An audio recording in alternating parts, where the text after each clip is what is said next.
பூமியில் வாழும் சித்தர் என்று போற்றப்படும் சித்தர் வெள்ளங்கிரி சுவாமிகள் ஜீவ சமாதியில் அவரது 41ஆம் ஆண்டு குருபூஜை திருவிழா மாசி மாதம் வளர்பிறை புனர்பூச நட்சத்திரத்தில் 27 பிப்ரவரி 2026 வெள்ளிக்கிழமை அன்று மிகச் சிறப்பாக கொண்டாடப்பட்டது. பொதுவாக கோள்கள் செய்யாததையும் குலதெய்வம் செய்யாததையும் குருநாதர் செய்வார் என்ற சிறப்பு இந்த சித்தர்களுக்கு உண்டு. சித்தர்கள் ஜீவ சமாதி வழிபாட்டில் தனிச்சிறப்பு என்ன தெரியுமா?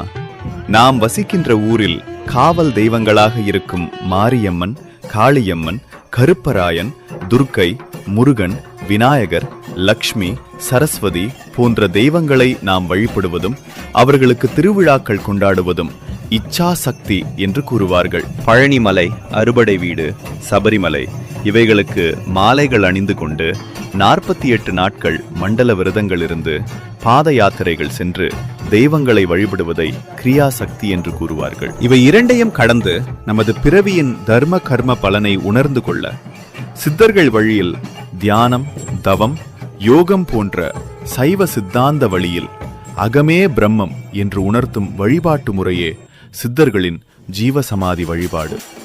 இதுவே ஆத்ம ஞான சக்தி. பதிவை முழுதாக பார்க்க AP குருகுல ஜோதிடம் வீடியோ சேனலில் பார்க்கவும். சிவாய நம.